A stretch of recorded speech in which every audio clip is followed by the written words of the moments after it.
요나의 이야기는 하나님께서 요나에게 사명을 주시는 이야기로 시작합니다. 그래서 요나가 그 사명을 감당하기까지 몇 가지 사건을 통해 하나님과 요나의 마음을 확인해 볼 수 있습니다. 마침내 이 하나님의 사명을 받은 요나가 니느웨 성읍을 향해서 심판의 메시지를 전하게 되고, 그 니느웨 성읍 전체는 자신들이 가던 나쁜 길에서 돌이켜 악행을 뉘우치게 됩니다. 하나님께서 이 모습을 보시고 그들에게 내리려던 심판을 거두어 들이십니다.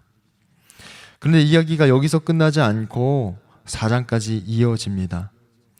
오늘 살펴볼 이 4장을 통해서 이 4장이 끝맺으려는 이야기가 무엇인지를 좀 알아보려고 합니다. 그리고 하나님의 마음을 품은 사명자로 살아가기 위해 우리가 놓치지 말아야 할 것이 무엇인가를 함께 살펴보려고 합니다. 첫 번째로 4장을 시작하는 내용이 하나님께서 니느웨 사람들에게 재앙을 내리지 않으신 일에 대해 요나가 매우 못마땅하게 여겼을 뿐만 아니라 화가 난 모습을 소개하고 있습니다. 그래서 이 부분에 좀 주목하면서 요나의 심정과 그런 요나를 바라보시는 하나님의 마음에 대해서 좀 생각하게 되었습니다. 1절로 3절의 말씀을 보면, 요나는 이 일이 매우 못마땅하여 화가 났다. 그는 주님께 기도하며 아뢰었다. 주님, 내가 고국에 있을 때에 이렇게 될 것이라고 이미 말씀드리지 않았습니까? 내가 서둘러 스페인으로 달아났던 것도 바로 이것 때문입니다. 하나님은 은혜로우시며 자비로우시며 좀처럼 노하지 않으시며 사랑이 한없는 분이셔서 내리시려던 재앙마저 거두실 것임을 내가 알고 있었기 때문입니다. 주님, 이제는 제발 내 목숨을 나에게서 거두어 주십시오. 이렇게 사느니 차라리 죽는 것이 낫겠습니다. 성경에서 하나님께서 행하시는 일에 대해서 이렇게 노골적으로 반대하고 또 자신의 불쾌한 감정을 드러내는 경우는 없습니다. 그렇기 때문에 우리는 당연히 이 요나에 대해 엄격한 잣대를 가지고 판단하게 됩니다. 어떻게 이런 자가 하나님의 말씀을 전하는 그런 예언자라고 할 수 있는가? 하나님은 어떻게 이렇게 편협하고 옹졸한 자를 예언자로 삼으셨을까? 우리가 그렇게 판단하게 되는 것이죠. 그런데 요나의 이런 불경한 태도에 대한 하나님의 반응을 살펴보면서 조금 다르게 생각해 보게 되었습니다. 하나님은 요나가 하나님께서 어떤 분이신지 알면서도 그 마음을 헤아리지 않고 하나님께서 허락하신 사명을 온전히 감당하지 않을 뿐만 아니라 하나님을 향해 노골적으로 분노를 표출하는 이 요나를 하나님께서는 부드럽게 받아주고 계신다는 것입니다. 이 요나의 말 한마디 끊지 않으시고 요나의 분노에 대해 꾸짖거나 나무라지 않으시고 다 들어주고 받아주고 계십니다. 요나서 1장을 다루면서 이 아수르에 대해 간단하게 소개를 드렸었습니다. 조금 더 구체적으로 소개를 해드리면, 이 아수르 왕들이 전쟁에서 군사적 승리를 거둘 때마다 그 결과를 기록해 놓았다고 합니다. 그 과정들을 돌기둥과 같은 그런 곳에다 새겨 놓았는데 소름 끼칠 만큼 자세하게 그렇게 묘사한 것으로 유명합니다. 아수르인들은 적을 사로잡은 후에 두 다리와 한쪽 팔을 다 잘라낸다고 합니다.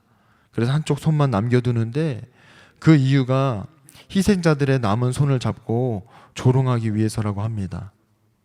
그리고 희생자의 머리를 장대에 매달아서 그 머리의 주인인 가족과 친구가 그 장대를 들고 가게 했다고 합니다. 밧줄로 희생자들의 몸을 잡아당겨서 산채로 가죽을 벗기고 그 가죽을 성벽에 전시했다고 합니다. 그러니 이 아수르인들이 얼마나 잔인하고 폭력적인지 잘 알 수 있습니다. 요나의 입장에서는 자신의 동족과 또 자신의 나라가 이런 잔인하고 폭력적인 자들에게 언제 이렇게 끔찍하게 당할지 모른다는 그런 두려움을 가지고 있었습니다. 이 아수르와 같은 이 악한 나라는 반드시 망해야 하는 나라인 이유가 그런 이유에서 있습니다. 아무리 이들이 자신들의 잘못을 뉘우치고 돌이킨다 하더라도 하나님께서 재앙을 거두신다, 요나의 심정으로는 도저히 이해할 수도 없고 받아들일 수도 없는 그런 일일 것입니다. 일본 제국의 식민 통치를 경험하신 분들에게 그들에 대한 솔직한 심정을 묻는다면 아마 100이면 100 용서할 수 없다. 절대로 용서할 수 없다고 그렇게 이야기하실 것입니다. 만약 이 일본이 이 문제에 대해서 잘못을 진정으로 뉘우치는 태도로 무릎 꿇고 나온다면 그러면 이들을 용서할 수 있을까? 오늘 이 시대를 살아가는 우리들이 그분들의 심정을 공감할 수 있다고 말한다면 그건 어불성설일지도 모르겠다는 생각을 하게 됩니다. 요즘 사회적으로 암담한 사건들이 계속해서 보도되고 있는데 그 사건 속에 피해자와 피의자가 분명하게 구분되고 있습니다. 그런데 만약 그런 사건의 피해자가 진심으로 자신의 잘못을 뉘우치고 용서를 구한다면 우리가 용서할 수 있을까? 만약 그 사건의 피해자가 우리 가족이라면 우리는 그 피해자를 용서할 수 있을까? 우리가 막상 요나의 상황이 되어보면 요나가 그들을 용서하지 못하듯이 우리 또한 나의 가족과 또 사랑하는 사람들에게 피해를 입히고 고통을 준 그 사람들에 대해서 용서한다는 것은 쉽지 않을 것 같습니다.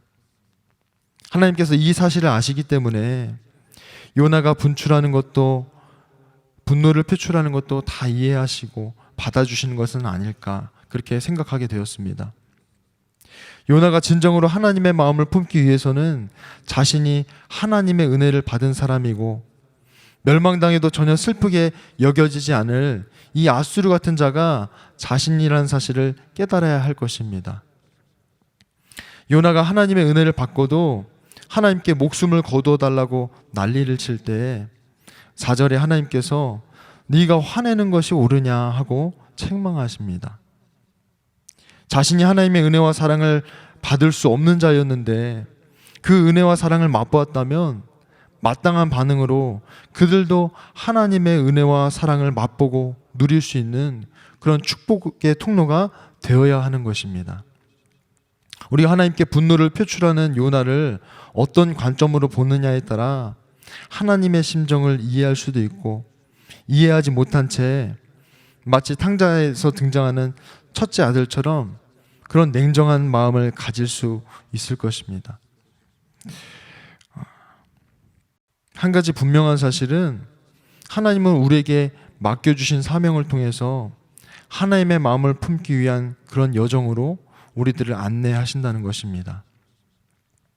요나가 하나님은 은혜로우시며 자비로우시며 좀처럼 노하지 않으시고 사랑이 한없는 분이라고 소개하는데 이 하나님의 은혜의 수혜자가 바로 나라는 사실과 또 동시에 내가 용납할 수 없는 사람도 하나님의 은혜의 수혜자가 될 수 있음을 우리에게 가르쳐주고 있습니다. 우리에게 이것을 깨달을 눈이 없기 때문에 주님은 반복적인 그런 상황을 통해서 가르쳐 주시는 것이죠. 두 번째로 하나님께서 재앙을 내리지 않으셨음에도 그 성읍이 어떻게 되기를 바라는 마음으로 니느웨를 떠나지 않는 그런 요나의 모습을 보게 됩니다. 특별히 니느웨 성읍을 바라보면서 소개되는 이 하나의 에피소드를 통해서 하나님은 요나 자신이 얼마나 이기적이고 또 은혜를 모르는 자인지 돌이킬 수 있는 기회를 제공하십니다. 8절부터 11절 말씀에 해가 뜨자 하나님이 찌는 듯이 뜨거운 동풍을 마련하셨다. 햇볕이 요나의 머리 위로 내리쬐니 그는 기력을 잃고 죽기를 자청하면서 말하였다. 이렇게 사느니 차라리 죽는 것이 더 낫겠습니다. 하나님이 요나에게 말씀하셨다. 박넝쿨이 죽었다고 네가 이렇게 화를 내는 것이 옳으냐? 요나가 대답하였다. 옳다뿐이겠습니까?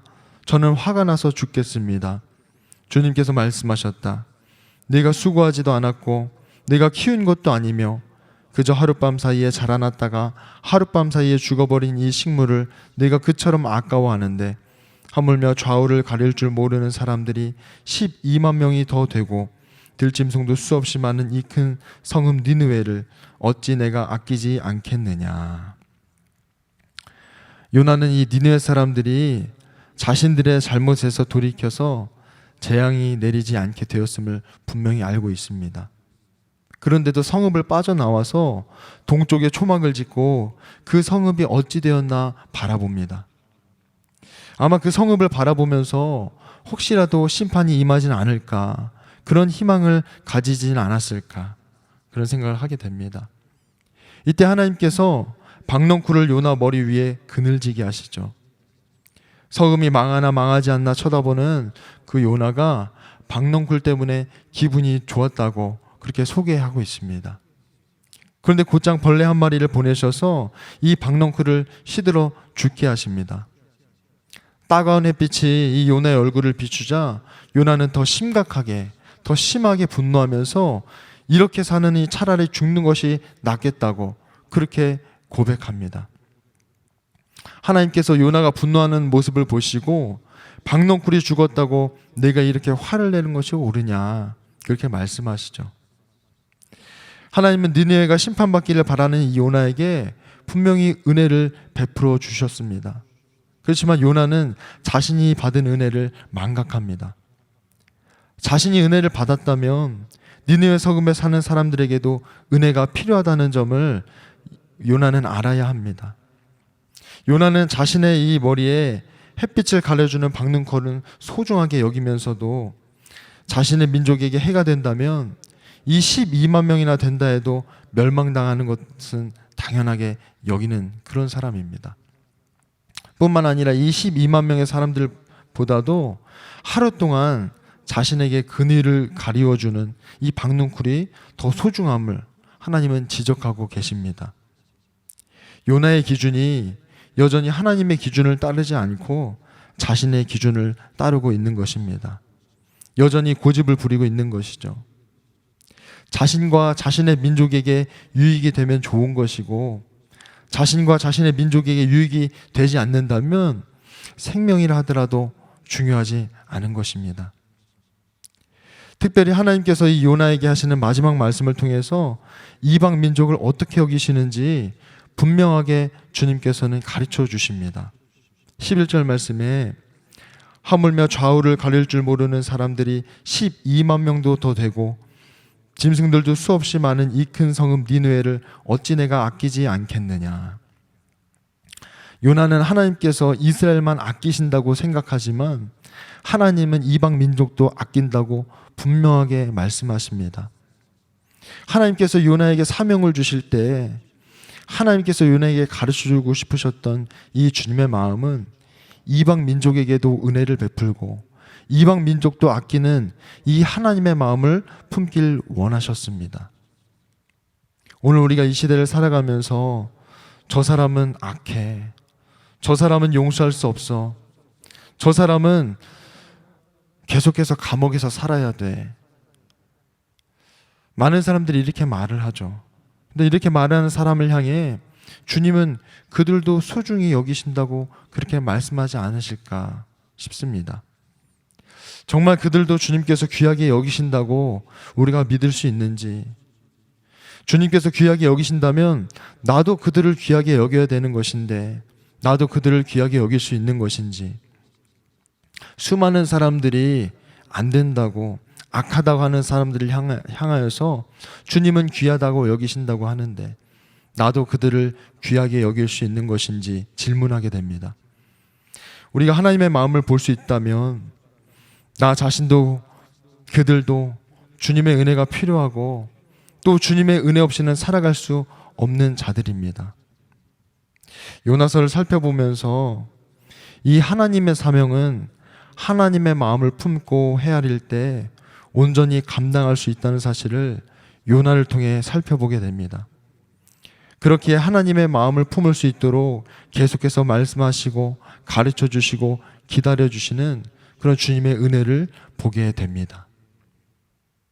오늘 함께 두 가지를 나눴습니다. 첫 번째로는 요나는 하나님의 은혜를 받고도 목숨을 거두어 달라고 분노하였습니다. 하나님의 은혜를 받았다면 누군가도 하나님의 은혜를 받을 자격이 있는 것입니다. 하나님의 은혜는 나만의 것이 아니라 나를 통해 흘러가야 하는 것입니다.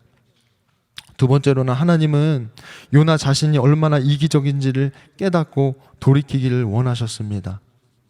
12만 명의 니느웨 사람들보다도 박넝쿨을 소중하게 여긴 요나를 향해 하나님은 니느웨 성읍에 살고 있는 이 12만 명을 아낀다고 말씀하십니다.